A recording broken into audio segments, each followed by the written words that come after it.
Welcome to Dark Docent. Last week we went over the initial Roswell Incident and the attempted cover-up by the US military. This week we get into the people fighting the claims that all that crashed in Roswell, New Mexico was a weather balloon.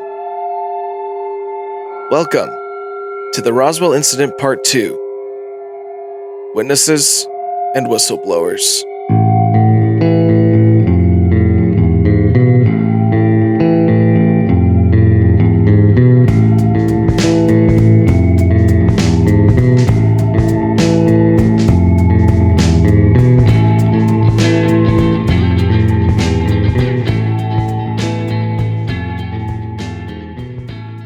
Last time we left off, a government official had just threatened Frankie Dwyer and her family over the fact that they may have found pieces of the Roswell UFO crash.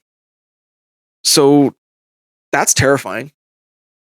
And that's what I mean by the CIA wasn't really good at the cover-up thing yet. Nor were they good at talking to kids. No, this is kind of shut the fuck up or we'll kill you. It was a lot less sly as they've come to learn how to do things. Yeah. What would you do in that situation if someone came to your door and told you to shut up like that? I'd probably shut up. Good man. Wise man. That's why you do the wise words. And then when he's walking away, grab the gun. No government calling me is going to tell me what to do. Reach for his sidearm. CIA, we're like, see you later, Buster. That joke was for entertainment purposes. I would never harm anyone, especially not at my door. Most likely he would only harm me. We're also Canadian. We're not allowed to have weapons. Eh? Eh? There's another man named Larry Roulette. He was the son of Sergeant Homer Roulette. He claimed that his dad on his deathbed told him that he was on the cleanup crew for the bodies. He told him about 3 gray alien bodies. They sent them to Fort Worth, and from there they were sent to Wright-Patterson Air Base. The government gathered the cleanup crew, threatened their pension, their lives, their families, claiming, quote, "It's a big desert out here, and we can put you in places you'll never be found." Seems to be a consistent threat. Yeah. A pretty common one for New Mexico. Definitely. I watched Breaking Bad. So you're educated on the topic. Yeah. You get it. People die in the desert. Walter, you best not talk about the alien, Walter. Another woman came forward, foster daughter of Colonel Hunter G. Penn, claimed that her dad was tasked with enforcing an, quote, information blackout with a focus on the, quote, little bodies. And apparently he was authorized to use force. Her dad told her that as well. That's another witness coming out. Here's a question. Yes, sir. Are there any reports of people that disappeared from the area that maybe they did take out in the desert and lose out there? Or was everyone just threatened? It seems everyone was threatened. Because this is the first, think about this. This is the first time, this is just after World War II, okay? Yeah. So everyone's kind of, it's a mixture of hurrah, hurrah, the war's over, and also sadness that lots of your loved ones went over to Europe or Japan or the islands, whatever, and didn't come back. So it's kind of a mix. Yeah. But the main thing is everyone trusts their government because they helped us through this. Yeah. So this is the first time government officials have come out and actually threatened an entire town of people. And so what are you going to do? You're in a small town. You're right beside a nuclear airbase. You have the utmost classified material here with some of the best military officials America has to offer in it. Are you really going to try to fight them on this? This is also an era of obedience and being polite and telling the truth. This is like more embedded in the culture at the time. So a lot of people wouldn't come out and say anything about this. Also, it's a lot easier to keep contained. There wasn't much TV. There wasn't, as you would say, TikTok. People couldn't really broadcast themselves, especially out in the middle of nowhere in a desert. You quiet one town down, you quiet the whole thing down. Yeah, seems like it worked. They made enough threats and supposedly, I guess, didn't whack anyone. And look at it now. Everyone's yapping like they never got threatened. Well, all of the people are dead now. Most of them, anyway. So it's actually the sons of the sons or the daughters of the daughters now that are coming out. Third-hand information. It was third-hand, but when people were coming out, it was just the sons, the daughters, or actual military officials with signed affidavits. Yeah. I have more witness statements for you. Bill Brazel, son of Mac Brazel, was also on the farm when all the debris happened. And allegedly, according to him, and a government official went to Mac and asked for his material that he kept from the crash. Not thinking of a good reason, they gave it to the government. Trust your government. They know what to do with it. So that's where Mac Brazel's stuff all went. Honestly, if something like that happened in my backyard, I'd probably just give it all to the government too, if they threatened me. Fair enough. Except for that little bit I put underneath my mattress. Then the alien comes and takes it and puts $1 under your pillow? No, I'd sell it on eBay for $13. What can you get with that $13? Like chicken. I guess I'd have to more, like maybe like $53. And I could get a walk-on ferry ticket out of here. I like these odd numbers you're throwing up. Another witness to come forward was Loretta Proctor. She was the neighbor of Mac Brazel. And he actually went to her first with the material after it crashed when he collected it to ask her what it was. And she said the same thing. The material could bend and you couldn't wreck it. Couldn't wreck it at all. There's even reports of Sheriff George Wilcox being encountered by several military officials. His daughter, Phyllis McGuire, came out stating she remembers her father sent deputies out to Foster Ranch, where they saw a large blackened area in the grass. They returned the next day. The army had cordoned off the area and wouldn't let them in. But apparently, the army would threaten George Wilcox, saying, "You're not allowed to tell anyone about this." But George Wilcox was also one of the heads of trying to direct traffic, and apparently this just caused him to go into a spiral after this, and he was never the same. The other daughter of George Wilcox also corroborated this. Also, Barbara Duggar, the granddaughter of George and Inex Wilcox, says that her grandmother told her that the military police came to the jailhouse and told George that if he ever said anything about the incident, not only would he be killed, but the entire family would be killed as well. She also says that her grandmother told her that the sheriff did go out to the site and did see quote-unquote 4 space beings. Does that number line up with anyone else? Yes. 4 bodies? Yes. So according to everyone else, there was 3 bodies inside the craft and 1 body outside the craft. Wait, so there's a craft now? There is a craft. What the hell? Where was it hiding? Not only was there a craft, there was 2 crash sites and a debris field.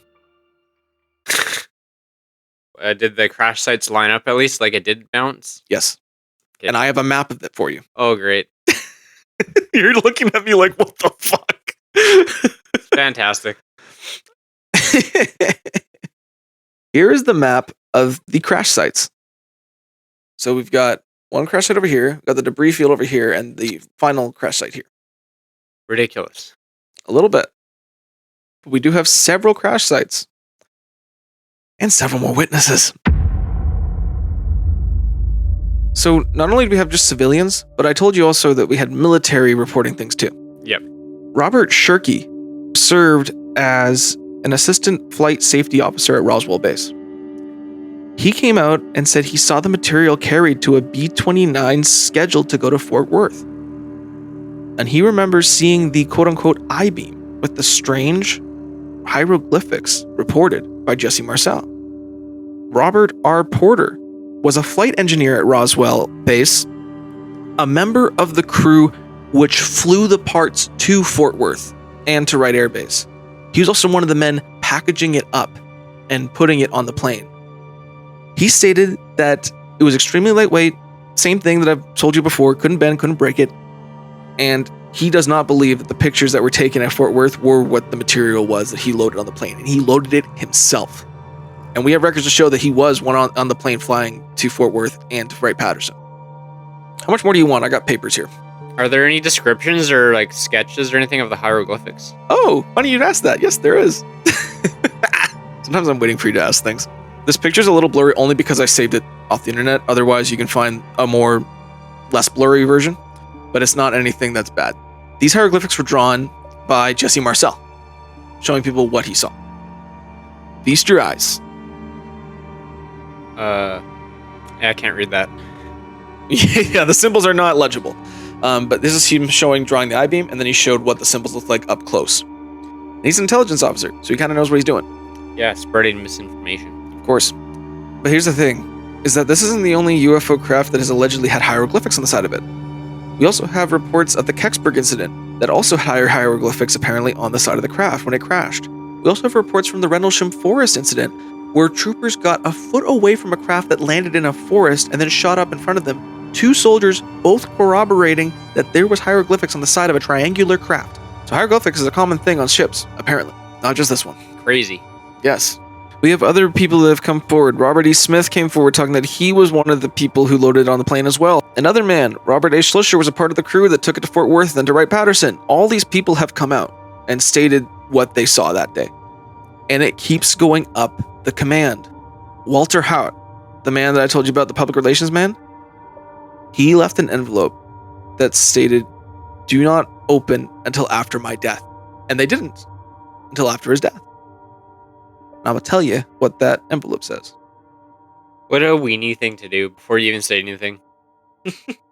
Here, don't open this till after my death. Okay, now I'm dead. Now here's this. I'm going to assume some wild ass thing written down there that you can't ask me about now. Because I'm dead. Have fun deciphering that. He claimed in his note that he left sealed after his death that the photo of all the officials with the debris was a hoax, and the actual material was switched to be a weather balloon. He also stated that in an affidavit that Colonel Butch Blanchard, the head of Roswell, showed him the ship and described it as a 15-foot long windowless saucer. That's in a sworn affidavit. We have more. Oh, perfect. I'm not even halfway through. So we are going through all 600. No, that's just the ones that I've picked. There's more. I've just picked some. Jeez. Yeah. No, there's a lot here. This is probably the most I've shown you in a case. It absolutely is. There's also, we're going back to the town here, Glenn Dennis, the local mortician of Roswell. He allegedly got phone calls from Roswell Air Base asking him his availability on child-sized coffins. He was kind of questioning this, like, why does the U.S. Air Force need child-sized coffins? But he told them, his availability. I don't have how available they were. But they also asked a second question. They asked about what are some embalming techniques that could be used for bodies that already started decomposing. He didn't really know. So he kind of said what he did, and then they hung up on him. And he was like, okay. Here's the thing. Glenn Dennis also had the ambulance contract to that town. So he was the one taking people to the alleged crash site, looking at these bodies. He didn't go near it, but he dropped them off at a certain area. When he went to drop off some of the people to go look at the crash site, he saw a nurse there that he recognized, and they recognized him. She apparently was like masked up and looked like not like a hazmat suit, but she had like just some of the sanitation wear. She saw him and told him to get out of here because you're going to get in a lot of trouble. So he said, okay, no argue. He'll go back. He went back, and the next day at 10 a.m. he got a call from this nurse, and she said she needed to meet in person. Can't talk here. When they met in person, she just started crying. She was upset. She was hysterical. She was shaking. And she told him that she was at the base and her job was to record the examination of the bodies. She was the one writing it all down. She said apparently as they started cutting open these strange creatures, toxic smell began causing everyone to get ill, but she wasn't allowed to leave the room because she had to put it on record. This isn't the only doctor to come out of Roswell. We also have Dr. Lejeune Foster. Now, this person is very high up in the chain. She is a neurosurgeon, and she's also a former FBI undercover agent. She was brought into Roswell. Didn't know what for, but when she was brought in, she was actually there for a specific reason. To look at the alien's nervous system. She said that she looked at it. She didn't say anything else about what she did there, but they told her if she told anyone after this, her medical license would be revoked and she would be killed. Just insult to injury. She reported them to be 3 to 4 feet tall, gray, big black eyes, big heads, slit mouth, and 2 holes for a nose. That description is across every person who saw the bodies that day. I assume that's what the X-Files alien is based off of? Greys, brother! The Greys! The Greys! This is the first case of Greys! And Paul from that movie, Paul. Yeah, he's based on a Grey. So this is all coming out, all right? Another weird thing. Colonel Birch Blanchard went on leave right after the press release. That was apparently a cover-up. This cover-up was so that he could coordinate and orchestrate the cleanup of the area. This is according to Lieutenant Colonel Joe Briley, another military official who's come out. Not done. Ben Games, a pilot. He flew Major General Lawrence Craigie to Roswell. Apparently after he dropped him off, Craigie was there for a few hours, went back to the plane, said, "Fly me to DC, I need to talk to the president." Craigie went to DC and met with President Truman. This is true. It's in the name. Not long after, he was made the Air Force Chief Director of Research and Development and started Project Sign, which was the first operation in US history looking into unidentified flying objects. A little weird. A heck of a coincidence for sure. You want more or do you need a break? Lay it on me. Sergeant William C. Ennis was a flight engineer who worked in the hangar that allegedly held the crashed spaceship. He stuck with the story that it was a weather balloon and never went back on it until 2008. He came out and stated that it was a quote, that it was a spaceship. After all these years, I still don't know how that ship flew. There was no engine. Before I go, I'd like to know. He kept a secret longer than anyone else in this story. He actually made it to the 21st century. Good on him. Good on him. We got more! We're only going higher up! So, you look like you're dying. You're right. This episode has been a doozy so far. Retired Brigadier General Arthur E. Exon. He saw the ship, apparently. But this was when he was an administration student in technology at Wright Airfield Base, the Foreign Tech Division. He was a part of it. His job was to reverse engineer foreign technology. And he was there. Quote from Arthur E. Exon. Some could be easily ripped or changed. There were other parts of it that were very thin, but awfully strong and couldn't be dented with heavy hammers. Are hammers the only tool that these people had? I think it's like what they thought they could do. I think they wanted to dent it without destroying it completely. Hammer. Gun, you might wreck it. Explosion, you'll probably wreck it. Fair enough. We also have a record of conversation from September 15th, 1950, from Robert I. Sarbacher. He was apparently having a conversation with government scientists, and this was all on record. They were having a meeting of some sort. They were talking about like reverse engineering, how it could work with foreign technology, what they could do if they found anything. And he mentioned that he claimed to work on a failed reverse engineering project years before. This is in government documents. His quote, "All we know is we didn't make them, and it's pretty certain they did not originate on the Earth." What are you thinking? What was Buddy's name who was trying to reverse engineer some of the propulsion? Bob Lazar? Bob Lazar. Do you think this could be the spacecraft he was Bob claimed it was. Oh. Bob's fully claimed that this was the crafts that he was working on. Based on the descriptions alone. Huh. And he's not the only one to come out and say that they worked on that. What do I even ask? You look like I gave you too much today. I may have warped your brain a sec. Sounds like a lot of hearsay. Let's see some hard evidence. I got some for you. Yeah? Don't worry.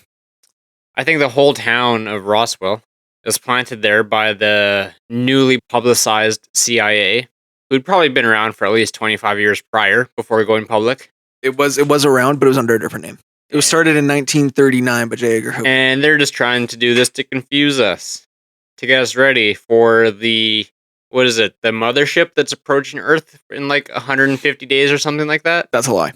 That's a distraction. It's all tied together. It's all one long game. that they're playing, and then they're going to say pranked ya or something at the end of it. I don't know, man. What does the CIA have to say about all this? Classified. It's still not out. And there's a reason for that. Here's the thing. This town was around before this. All hard evidence of this spaceship, of all the materials, of the bodies, were taken by the government. And most people complied, because if they didn't, they were threatened with their lives. So we don't have much other than that. However, we have had 2 archaeological digs on the site of where the debris was. Hell yeah. Did they find anything? Not a single thing. It was bone dry. But there was evidence of an impact. Something landed there. Something did hit. And it was the size that was claimed, like the few hundred feet wide going a long ways. So something did crash in Roswell. We know that. What that is left up to more interpretation. And that's 2 archaeological digs that both claim that. And was this at the farm or the other site? This was at the debris site by Mac Brazel's farm. Right. So both of them, they got dug twice, couldn't find a single thing. It was cleaned out right good, but there was an impact. By the 90s, this was becoming a bigger thing. And the government didn't like it. And actually, a specific person didn't like it. Bill Clinton. Bill Clinton didn't like all these people going after Roswell. He basically was pushed, like, we have to release something. What happened? So he decided to investigate Roswell, push towards investigating Roswell. So they put a report together.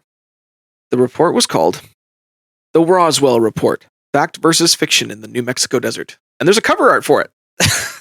I love the font. Isn't it great? Kind of reminds me of Polybius.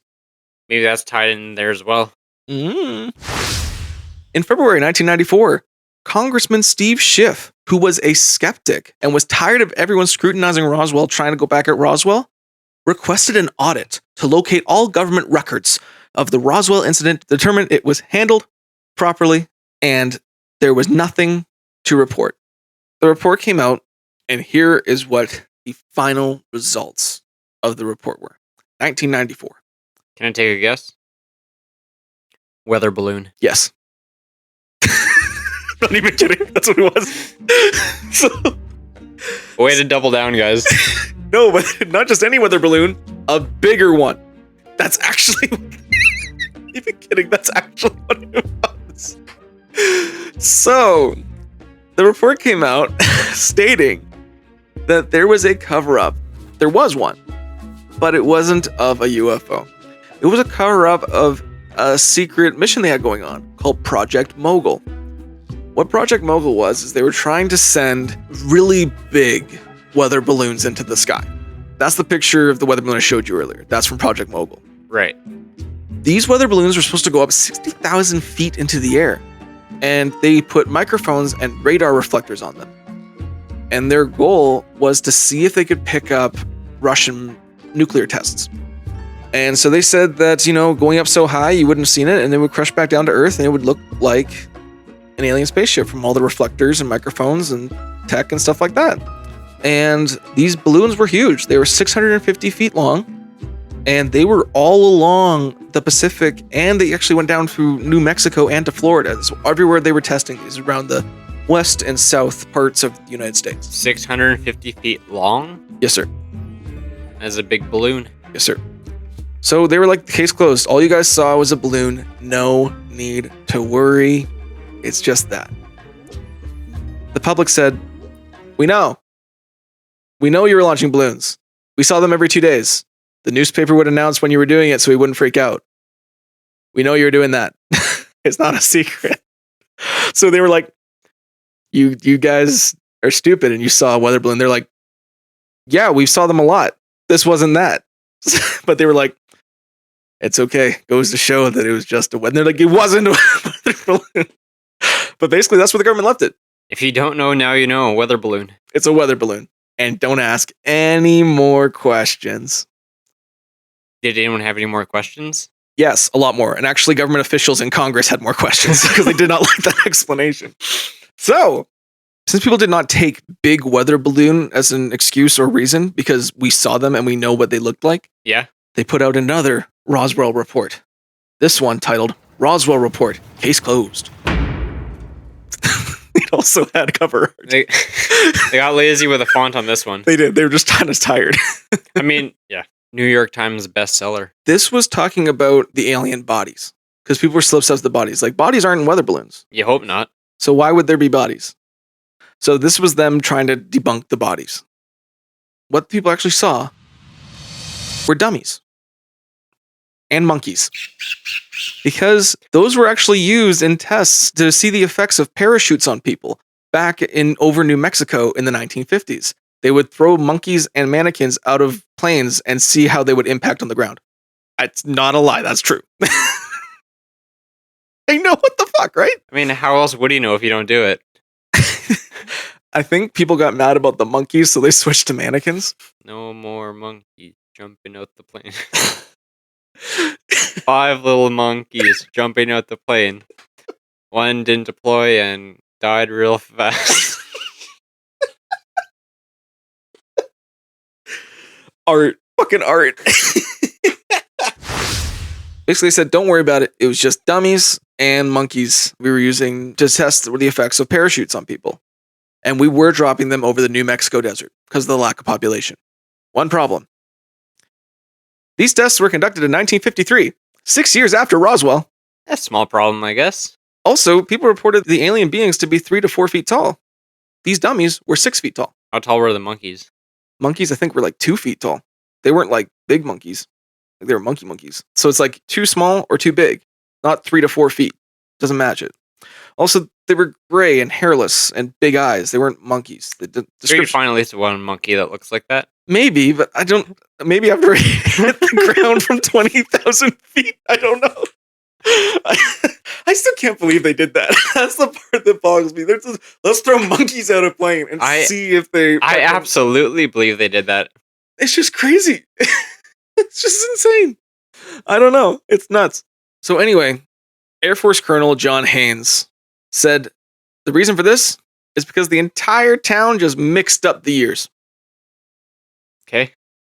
And it's actually kind of funny because he did this on TV because it was in the late 90s.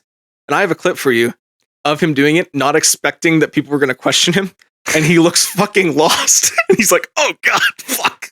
Just go out there and just say this and it'll be great. No one will ask you any questions. Just say it and walk off. It's so fucking funny. I love it. I think he was reading off a teleprompter and didn't even know he was going to say it.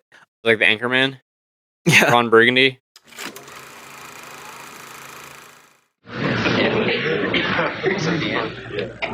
Okay, yes ma'am. Why did it take so long to come up with this conclusion? You've come up with many other conclusions. Well, the first report was the GAO required report for Project Mogul.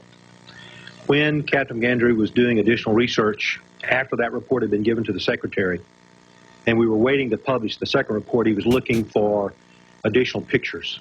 And he uncovered some film strips of the balloon test and the dummies. And that's when he began to do further research. He sent it up the chain, and they said, this is excellent information. It's outstanding scientific research by the Air Force, and we want the public to know about it because it's the public's information.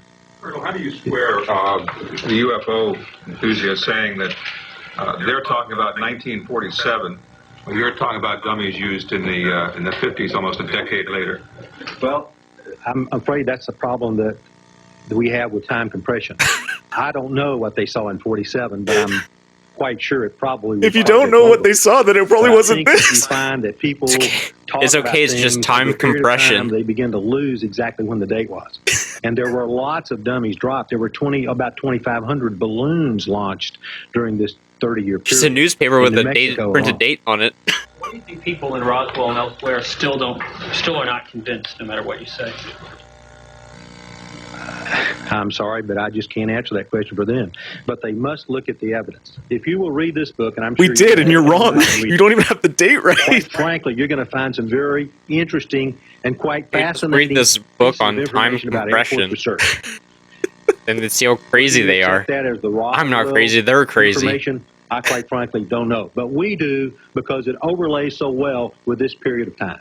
It doesn't. It's in the wrong decade. It's in the wrong fucking decade. Classifying some of this information sooner rather than just the last few years. Great question. Nothing in here was ever classified.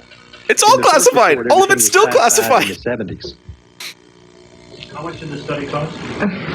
That's a good question, and quite frankly, we've not captured the data. But let me tell you that we've had no more than 1 or 2 people on it, probably not even full-time over the last 2 years. Oh, so you really worked hard on this. For you, but I just don't know because we just got the book on the 10th, and I don't know what the publishing costs are. Yes, ma'am. Colonel, let me just clear up 2 things that you sort of brushed over quickly. Number 1 was the time frame that people are going to say, but this is 10 years. How could they possibly make a mistake on the 10 years? And number 2, you said it was never classified, and yet why didn't people at the time say, well, my goodness, we were having dummy tests. This explains the answer.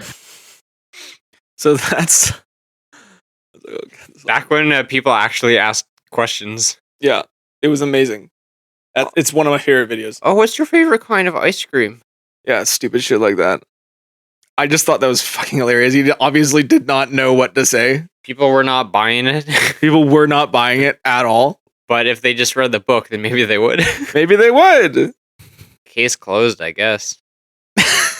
There's a weather balloon that had dummies in it.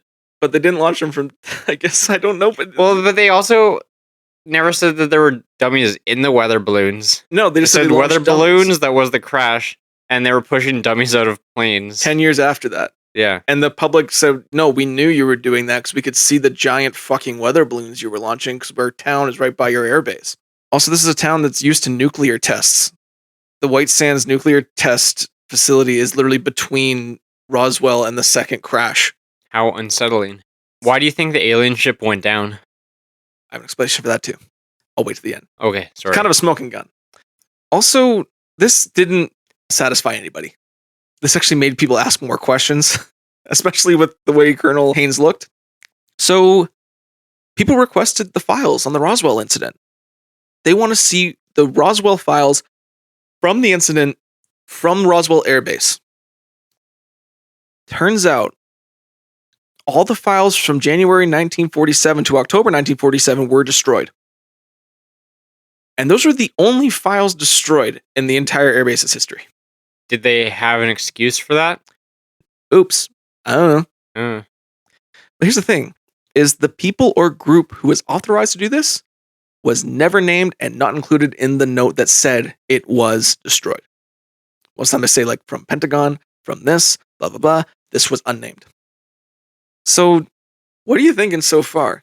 This is pretty damning, I think, that the fact that something happened here. Yeah, something's a little suspicious, I think. I'm at a bit of a loss here. Well, unfortunately for you, the evidence isn't done. Is done? It's not. Oh, fuck. I got more, brother.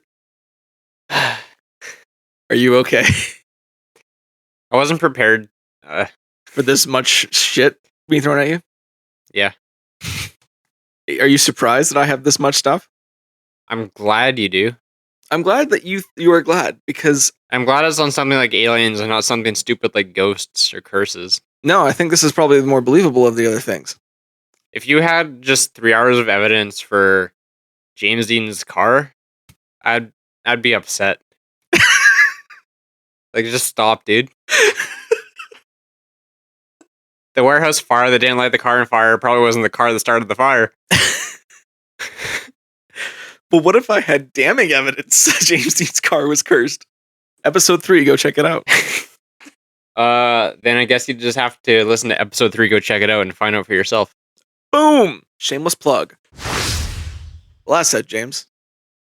This is not the last bit of evidence I got for you. I got a little bit more.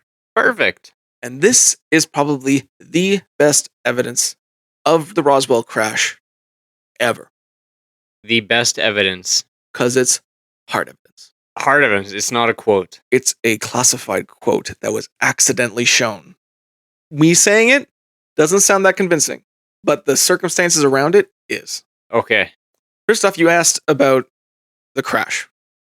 Like, why would something crash? Yeah, I said, why do you think that the spaceship crashed? Well, we do have an explanation for that. Lightning, lightning, lightning. There's 2 men. Lenville Logan, who is a U.S. Air Force intelligence analyst and a member of the UAP Task Force, Unidentified Aerial Phenomena. And also Jason Sands, U.S. Air Force Intelligence Force veteran and former Legacy Unidentified Aerial Phenomena program member. They were both guests on the Joe Rogan podcast. This is actually a really good episode, lots of good info, and they do talk about Roswell a bit. But Lenville Logan talked about why he thinks the saucer crashed. He said the material that was found at Roswell, it had no magnetism to it. There was nothing like it didn't. It was non-ferrous. Non-ferrous. But if you put an electric current through it, it would become magnetic. If you remember, there was a massive lightning storm happening. If that saucer got hit by some electricity and maybe became magnetized and got caught into the Earth's magnetism, it could have brought it down. Just a theory. And I think it's a good one. And these guys As are good as anyone, I suppose. This is UFOs. from U.S. Air Force intelligence members, and two of the guys who headed the UAP task force for the government. You definitely got to be take a grain of salt with anything that a government official or military official says on a podcast going out to the world, especially the most popular one. Yes, but another thing is right now, I don't know if you follow how much you follow, but a few years ago they changed the whistleblower laws. So you're allowed to come forward, you just have to get permission and slowly come out. As long as you're not a Boeing whistleblower. Boeing was different. So that was a company hit. Never mind. In 2017, 2018, you started to begin hearings of maybe things are going to start coming out. And people said, well, first, people have to come to terms with it. And there's going to be stages to how this is going to happen. And in 2022, they changed the whistleblower laws that you are allowed to come forward with certain things, but you have to go through the right routes of government. So these are some of the guys that are doing that. Because these are the guys who are going to come out. This is like their way to come out and talk about things they saw. Guys in the military, guys who were out and seen weird things, this is where they come out from. So these guys are kind of heading that and investigating what the unidentified aerial phenomenon could be. And it wasn't really like oh, look at this is wild. It was just like, here's why the saucer probably could have crashed at Roswell. It's kind of how he was stating it. He's like, you put a current through this metal, allegedly became magnetized, and if that happened to a saucer, could have been pulled into Earth's magnetism and crashed. There's an explanation to how the thing could have crashed. But that's not the best piece of evidence I have for you. The best piece of evidence I have for you is something from way back in July 8th, 1947. When they were taking pictures of the debris, General Ramey leaned down and he was holding a telegram. And he accidentally flipped it over. Someone zoomed in and noticed that. And in 2000, we had a cool thing called computers. And we could take things, zoom in, and remake the detail and blow it up to see exactly what that telegram said. I got a picture of the telegram for you. Before or after it's edited? Before and after. Here is the photo, it's zoomed in, of the telegram General Ramey was holding. Completely illegible. So, yes, it is completely illegible. But people were hopeful. What if we could zoom it in, blow it up, clear it up, and see if we could get anything from this? So they did that in 2000. And I'll show you what we got. So here's how they did it. Is they could take, so it's going to be on like a normal size piece of paper, because that's how they converted it. And what they did is they zoomed it up as much as they could. They cleared up the writing as best as they could. And then they found the same font used on typewriters at the time and tried to match up the lettering with the telegram. Pretty smart. So there's going to be black lines that are going to be from the original telegram. And then underneath, they matched it with the closest letters that could have made it. Well, okay, I'll read what the words say. FWAAF acknowledges that a disc, in quotation marks, is next new find west of Cordon. At the location was a wreck near operation at the ranch, in quotation marks, and the victims of the wreck you forwarded to the team at Fort Worth, Texas. Aviators in the disc, in quotation marks, they will ship for essentially Wright Air Force. You see at the bottom there, Wright AF. Well, ship for something. Just a bunch of Air codes. Force, essentially, yeah, codes. It looks like an address or something. By B-29-ST or C-47 Wright Airfield. Assess airfoil at Roswell. Assure that CIC team said this misstate meaning of story and think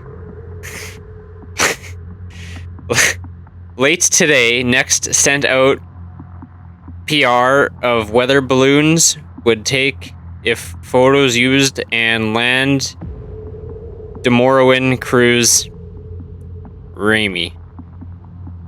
I don't know what a lot of that means. Some broken ass English and some random words and codes. There is. Can you please decipher it for me? So, at the top there, it says urgent to Washington, July 8th, 1947. And the subject, Roswell. Basically, when they say acknowledge that a disc. And so if you look there, if you look at the black mark, it's hard to read, but this has been analyzed by a lot of people. There was 4 characters with 2 smaller quotations around in the black box. That is common. They would put the quote on disc. That was a very common thing they would do. The part that is more tantalizing to me is down at the bottom where it says victims. It says victims, and in the black box, it's pretty clear it says victims. Victims and or maybe findings, but there's no G on findings. So it looks, the characters match victims. And then also down the bottom where it says disc again, you see the quotations a lot easier on disc. Above is the original writing, below is what they've deciphered. And if you notice below some of it, they didn't say like, it has to be this, it has to be that. They would put a couple words. So like at the top there it says at location instead of in addition. It gives you 2 options. Or wreck, quote unquote, pod or airfoil as options for that one line for some of the things. They put in a few words that could possibly use. The reason that victims is so prevalent is because if this was an weather balloon, there wouldn't be victims. That makes no sense. Why would this be top secret if it was just a weather balloon? Why would they send it to Wright-Patterson Air Base? That's for foreign tech, not for home base tech. They do say disc. Disc is very clear in the middle there, underneath Fort Worth, Texas. Disc is very clear to me. And if it's not disc, what else could that be? That looks like disc. There's the quotations on the top, D-I-S-C or K. It is virtually impossible, at least from this, to make out any of those words. It's not that impossible. If you look at it... I'm sure if the word disc wasn't underneath it, you would have no idea what you were looking at. Here's the thing, is they actually got the typewriters, they got the font, and matched it up best they could with whatever was on the writing. So whatever writing was on there, they can compare all the things and they can blur it out, they can see what they got, and these were the best possible options. That's why some of the words have several words underneath that you could possibly put there in case there's other options. But even if there's just blurs, you can match the character number. If it's not disc in quotations, there's nothing else that really matches that. Disc in quotations is how everything was said back then because of the flying saucer epidemic. That in quotations is a big thing. Also victims. No victims in a weather balloon. None. And the biggest part is Wright-Patterson. Okay? They said Wright AF down there. If that is Wright AF, Wright-Patterson Air Force Base, that is for foreign tech. You would not send a domestic piece of technology there. Any of these things, any of these words, any of these phrases, possibly on that telegram, why would it be on that telegram about a weather balloon? And why would there be a top secret telegram sent about a crash weather balloon? Chinese spy weather balloon that unfortunately landed on a couple poor souls. There's no recorded deaths. Victims. There's no recorded injuries. Sheep. There was no recorded dead sheep. It's because it's a government cover-up. You cannot look at me with a straight face and say that's not pretty damning. That's not pretty damning. Yes, it fucking I is. said it with a straight face. You dared me. Well, fuck, what do you think that is then? It says Fort Worth, Texas. That's very easy to bring out. It says Wright Air Force. That's easy to bring out. Victims is easy to bring out. Disc is easy to bring out. Keep in mind, too, this is a probably copy of something that's also zoomed in, so that Yes. would make it hard to see. It's very hard to see, but they tried their best with what we had. Yeah. And people have tried to look at it, tried to decipher it, and lots of people have looked at this. And I've looked it up because I was like, this has to be bullshit. But a lot of people have come forward and said, this is pretty on point, and the job done here was really good. Yeah. It's Something. something. With that, James, I think I've given you a lot of good stuff today. Yes. Would you like to head to our discussion? Sure. Let's do it. So, James, today on the case of the Roswell incident, what are you thinking? What's your opinions? Do you have any thoughts on any of the things that I've shown you, any of the testimony, any of the cover-ups? What's on your mind? There was a hell of a lot of testimony, wasn't there? Over 600 witnesses and testimony. It's hard to debunk every one of those, or any of them, really. I would say they tried really hard to make Glenn Dennis, the mortician, look bad, because they said he lied in his testimony, which he did, but he lied about the nurse's name. And he said strictly to cover her identity, but lots of people take that and run with it. Oh, he's a liar. But he only lied about the nurse's name. I'm at a bit of a loss. There's a lot to digest. Everything was so cool. I don't know, I kind of wish... I almost wish there was less and worse quality stuff, so I could be like, nah. Yeah, it's hard when there's a lot of affidavits and reports and 600 plus people testimony, including high military officials. Yeah, there's a lot of quality in this one. A lot of time I can take your testimonies you give me and just say, yeah, I don't think so, pal. I wasn't there. I wasn't there. You probably weren't there either. This one, it's a little harder to say that. Just for our listeners online, where can you find, what was that PDF called with all the testimonies? There's a book. There's PDFs with more testimony. Yep. If you look up Roswell Recollections, that's the name of the PDF. And there's quite a few on there of the bigger testimonies. But the book is called Witness to Roswell, Unmasking the 60-Year Cover-Up. It's by Thomas J. Carey and Donald R. Schmidt. Fun fact, in Bing, as you're typing in Roswell Recollections, nothing comes up in suggestions. There's like 0 suggestions or anything. It's just, doesn't even give things that are near it. It's just like, this is nothing. Didn't happen. I mean, that's just, again, the suggestions, not the actual search. Everything is a video called Recollections of Roswell, 1992. There's a lot of video interviews. Yeah. A lot of video interviews. I actually have one on here that's like a half hour long of just interviews, including Frankie Dwyer, the one who was threatened by the government official. Most of these interviews are televised and have been released, and you can find them. I found a video that's an hour and 15 minutes of 33 witnesses.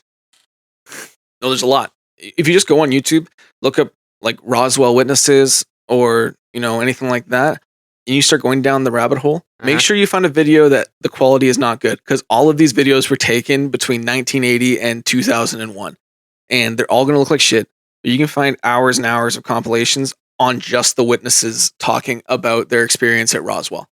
Some of them were just civilians. Some of them were sons and daughters of civilians. Some of them were sons and daughters of military officials. And some of them are actually pictures of sworn affidavits from military officials who were there claiming that this was a cover-up or this was actually space material. Yeah, that's like the whole thing about it too, is you can't say that it's all a huge government cover-up and also say that, make any sort of argument that this could be the government trying to put stuff out there. Yes. Because those go fully against each other. Yes. This is also before, remember I told you about the disinformation, how they would do 80% truth, 20% lies, and they mix it together so that people's testimony could be incorrect and they could make them look like fools? Yeah. That didn't start till the mid-50s. This was in the 40s. That's why their tactic was go to the families and threaten their lives, not try to make them look like idiots. I'd definitely be interested to hear more about some of the other saucer reports, but I assume that's for another day. What do you mean? Well, you said that they're like 6 months previous, there's been lots of Yes, the Mount Rainier flying saucer reports. Yeah, over 300 in the U.S. alone. The first one was at Mount Rainier, not far from here.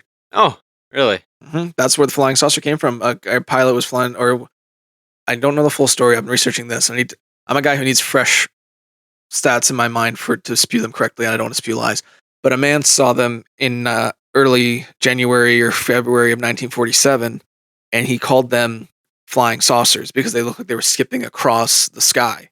Yeah. And he termed it flying saucers or flying discs, and that's where the term came from. And that was just Washington State. Crazy. And not far from here, Duncan, BC was the #1 hottest place for UFO sightings in 1975 and 76 consecutively. The Northwest is kind of a hotspot for a lot of weird shit. You know, I was just camping the other weekend, and I brought my binoculars, and I was just looking up at the stars with the binoculars. Mm. You could see a lot of stuff zooming by, but they were all satellites. Yeah. There's literally everywhere I looked, you could see another small twinkle something moving. You're like, that's just another satellite. Yes. It's only interesting when they start to turn. It's too bad. Try to look for aliens, and it's all satellites. Presumably. Maybe that's just the cover. I don't know, if you look at a kind of like I don't want to say map, but like a map of all the satellites, there's a bajillion of them. Yes, sir. And Yes, they're all there is. moving very fast. There's a lot of space junk up there, too. Yeah. I kind of derailed our discussion a bit here. It's okay. I don't really know what to say, though. I know. I've given you a lot of good evidence. I've given you sworn affidavits. Yeah. Cool if we could see the spaceship or the aliens. Unfortunately, I don't think we ever will. Or the debris. So, back to the debris again. Yes. No one's come forward and said, hey, I still have a piece of this. So, I told you stories of the government being more nice, quote unquote, going to people saying, Yeah. we're going to leave you in the desert and take your shit. They were threatening the fuck out of people for sure. Other people's houses who weren't home got ransacked. And whatever they found was taken. Some weren't that polite. There's a lot of reports all over Roswell at the time of this. Something happened. People were coming to people's houses. Things were getting stolen. Any piece of anything was taken. And if there's one thing that the U.S. government's good at, it's covering their tracks if they need to. Or at least cutting off the trail. So you can't put point A to B. And that's kind of what they did with Roswell. And I think Roswell actually taught them a lot on how to cover things up. Because look at now. It's almost 70 years later. And we're still asking questions about 80 years later. We're still asking questions about Roswell. Yeah. There's a lot more UFO cases that are actually far more interesting, in my opinion, that happened after this, even before this. But those don't get talked about as much as Roswell because of the way the government reacted. First of all, by saying that we have one, we got it. They announced it on the radio. And the second time by threatening an entire town with death. And I think they were like, I think we got to pull this back a bit. I think we came out a little too strong. It was a little much. I think that's why, I think they learned a lot from this. And I think from this is where we started developing the techniques that if we outright refuse it, that'll get more suspicion. But if we mix lies with truth, we can make the other people look like idiots. They also learned that if you threaten a whole town of people, they'll only keep their mouths shut for like 10 years minimum. They'll just wait for all the 40-year-old men who said that you will die to die and then say everything 40 years later. Yeah. I do have some theories on what it could be. Do you? I do. I have 3. All right, let's hear the first one. Actually, 4. 1, it's a weather balloon. Yep. Classic. It's a weather balloon, had a chunk of rubber falling off. They hit the chunk of rubber with a hammer. It did rubbery things. Weather balloon was full of monkeys. Weather balloon full of monkeys and dummies. Maybe a monkey fell out and hit a dummy and he was the victim. Seems legit. What the heck's that, Mary? I don't know, Jim. Looks like a dang spaceship. One of them flying saucers. Is that a monkey? Ah! Fuck. Theory number 2. Yeah. It was the Russians. Okay, yeah. Could have been The Russians doing what?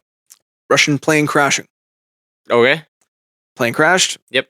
Had Russians on board, and that's why it was taken and sent to Wright Air Base to investigate foreign tech. However, a lot of people in this area were aware of the capabilities of military at the time. I don't believe Even the Russian military? Well, here's the thing. Russian military couldn't make it this far at this point. And there was no radar blips of any boats nearby. They would need some sort of carrier. They didn't have the capabilities to have a plane to go across yet, I don't think. Possible. We're talking about aliens crashing. But it's not likely. And also there is apparent reports of the people operating the radar towers that night, the night that the crash, and they claimed to find different blips that popped up all over the screen moving erratically that did not match any aircraft. And if it was a Russian, they would most likely know and shot it down quick. It wasn't a Russian, at least in my opinion. The third one, it was the devil. Okay, that's an interesting one. Some people claim that this was the attempt at the return of the devil coming to Earth, and the military acted fast to take him. Where do you think he came from? Mars? Probably Hell Planet. You ever played Doom? It's literally just opening a portal of hell on Mars. Huh. Maybe it's a documentary. Could be. I don't have much belief in this one, and actually the guy who made it up is hated by both UFO and religious groups, so I do not put much credence into this theory. Name him. I forget his name, but he's not important.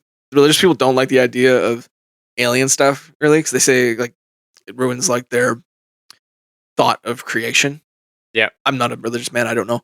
But he basically tried to merge and be like, maybe aliens are just angels and the devil coming back. And then everyone on both sides just fucking hated him. So that didn't work. Fair enough. What a thing to say. Theory number 4. Yeah.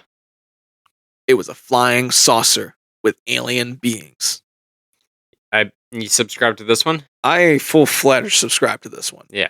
But I want to know what you think. So do you want to go to our conclusions or do you have any more questions? Have there been any theories as to what the hieroglyphs? Did I say that word right? Hieroglyphics? Have there been any theories as to what the hieroglyphics potentially mean? No. No.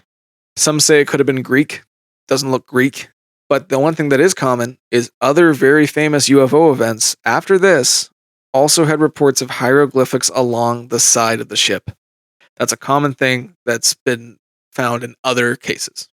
And more than just Jesse Marcel, people not attached to Jesse Marcel reported purple hieroglyphics on an I-beam. How peculiar. How peculiar that all these would line up to people that are not connected. Do you believe in magic? It's a complicated question. Magic is just physics we don't understand yet? Some forms of it. Science is magic until figured out. Yeah. I believe in certain forms of it. I think there's some people who have maybe psychic powers. There is some proof of that with remote viewing, which we will get to another day. So, I don't know. What? Do you think this was magic? No. Okay, you're just asking to make me look like a fool before I believe in aliens. I don't know, man. I'm just asking questions. We have purple hieroglyphs. We have fucking rubber I-beams. We have tinfoil that you can't hit with the hammer.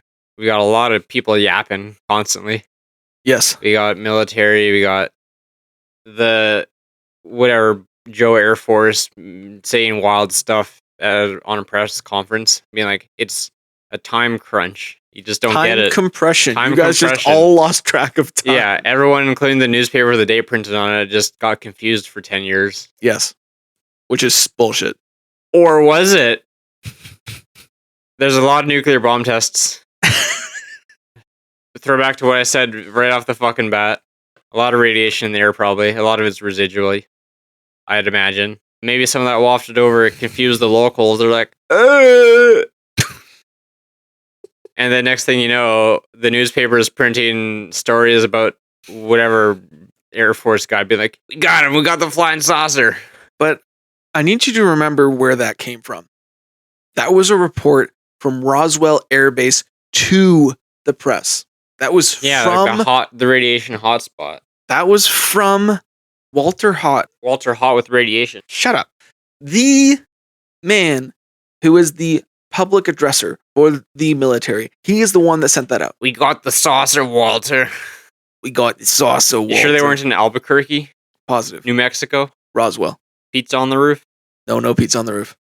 I've given you all I got. You don't think nuclear bombs and radiation has anything to do with anything here?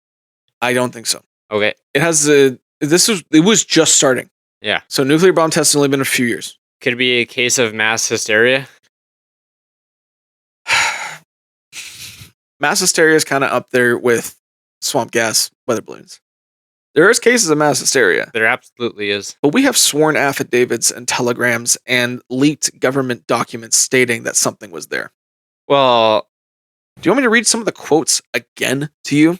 Let me read this again to you. Okay. So, Jesse Marcel, it felt like you had nothing in your hands. It wasn't any thicker than the foil of a pack of cigarettes, but the thing about it that got me is that you couldn't even bend it. You couldn't dent it. Even a sledgehammer would bounce off of it. I knew that I had never seen anything like that before.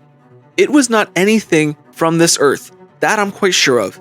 Being an intelligence officer, I was familiar with just about all materials used in aircraft and/or air travel. This was nothing like that. It could not have been. Another quote from Sergeant William C. Ennis. This is the man who stayed quiet till 2008. It was a spaceship. After all these years, I still don't know how that ship flew. There was no engine. Before I go, I'd like to know. Sergeant Earl Fulford. I picked it up, but once in the palm of your hand, you could wad it up into a small ball.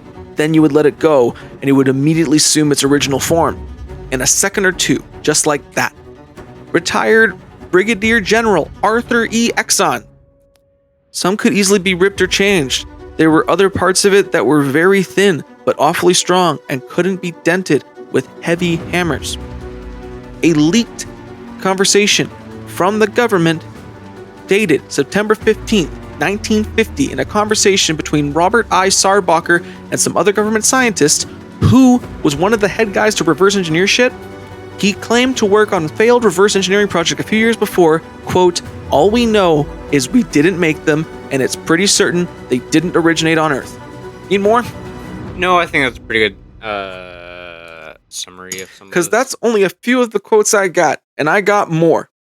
There's over 600 witnesses. There's military whistleblowers out the wazoo. People who packed it, people who corroborated it, going from the same direction, the timestamps, everything aligns. James, on our scale, from 1 to 5. 1 being I'm an idiot, which I am not today. 2 being you're skeptical. 3 being you're on the fence. 4 being there's something strange here. 5 being there was a flying saucer that crashed in Roswell, New Mexico, which a lot of government employees say did. Where do you come down to today? 3. Oh, the look on your face. No, you're bullshitting me. I'm bullshitting you. Today, I was about to punch you in the face. yeah, it looked like it. I would end the podcast right here, just socked you one. I've given you evidence. I've given you reports. I've given you leaked documents that weren't meant to be seen to the public. What else do you want other than the actual spaceship? I think today I'm a 4.5. Damn it. Not a 5? Don't have the spaceship, we don't have the aliens. We have everything except it. We don't have the material. We have so much. There's a lot there. There's something 4.75 even. What is the difference between a 4.75 and a 5? A spaceship, an alien, a piece of material that's not rubber. We have an impact. We have reports from government officials leaked to us. We have people from the government who had to wait till they died for their envelopes to be revealed saying that it was a spaceship. We have 600 plus witnesses and eyewitness testimony. We have an impact zone. Yeah. We have men who were detained and then paid off. Yep. Doesn't necessarily mean alien is the only option. We have quotes saying it was an alien spaceship. Yeah, we have quotes of people saying they're turning the frickin' frogs gay too. We have quotes. Don't direct this at Alex Jones. We have quotes that say it was a spaceship from military officials. How many military officials need to come out? And how many people had to cover this sumbitch up?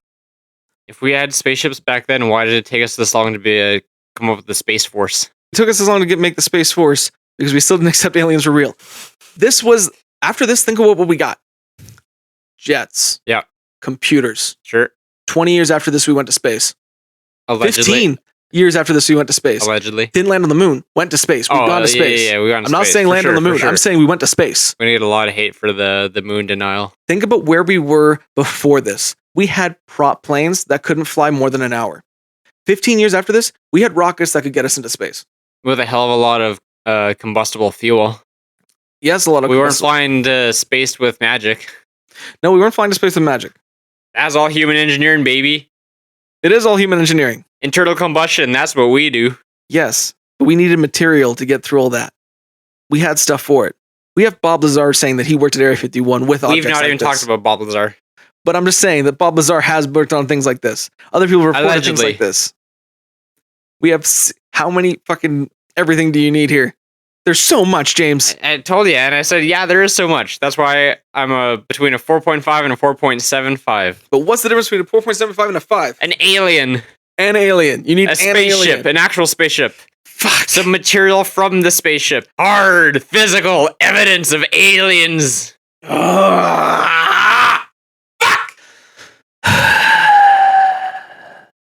I know it crushes you. It crushes me a little bit. But Is this your cynical brain talking or what I've shown you? my cynical brain would say, yeah, right, aliens, phooey. I didn't say that. Who were the victims? Who knows? What was the flying disc Who in cares? that telegram? I don't know. I wasn't there. That telegram was not meant to be seen and it was still classified. That telegram was completely illegible.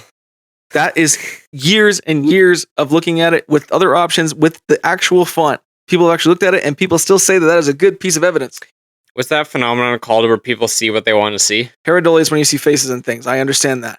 But this has been analyzed. I'm sure if I looked it up, someone would be disagreeing with that as well. People disagree with a lot of things about this. Yeah, People doesn't mean still- that the only people that are correct are the people agreeing with it. This is true, yes.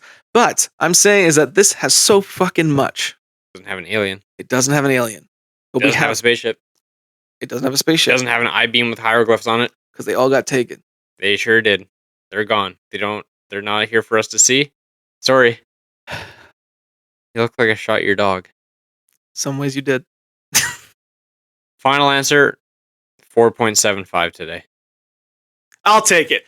4.7 fucking 5! We got enough! Ugh! One day I'll get you an alien. If only that alien was a 50-foot long snake in the jungle, then I'd give it a 5. Fuck, I thought I had you today. You were close. All I needed was an alien. All I needed was the proof, buddy. Anyway, did I at least do a good job? You did a great job. I was on the edge of my seat for a lot of it. I didn't even know what to say because I was like, this is so interesting. There's a lot of cool stuff here. There's a lot of people just flapping their chops. There is. Thank you for listening, everybody. I'm still happy I got James to a 4.75. Remember, I'm the skeptic. I know you're the skeptic, and this is probably the... This would be a terrible podcast if I was like, yeah, 5 on everything. I understand. I'm happy with the 4.75. I'm happy that, you know what, James is a hard skeptic. He's fully admitted that. And he's a good skeptic because with all the stuff I given him, he's almost a full believer in this, and I'll take it. If you like what we're doing here, of course, you can find all the pictures and everything that I used in this case on our Instagram and Facebook. You can please follow that if you want all that. I post the pictures every Friday when we release an episode. The link to all of our socials and such are in the description. Also, we want to hear your opinion on this. What do you think of the Roswell crash? We have a poll in the comments below on Spotify. Please answer. We want to hear what you think. Or if you're on YouTube, just let us know in the comments. If you enjoy what we're doing, you can rate and follow on Spotify. It goes a long way. Also, share with your friends. Word of mouth is the best advertisement, and it's free. If I missed anything for today's case, or if you have any case ideas, you can email us at darkdosempod@gmail.com. And with that, James, any words to the wise? Don't tell any secrets to anyone that lives in New Mexico. They will not keep it. They're all going to blab their mouths, no matter what, full stop. 5 years later, 10 years later, 40 years later, on their deathbed, your secrets are not safe with them. Wise words from a wiser man. Thank you for listening, everybody. We'll see you on the next one. Thank you very much. Goodbye.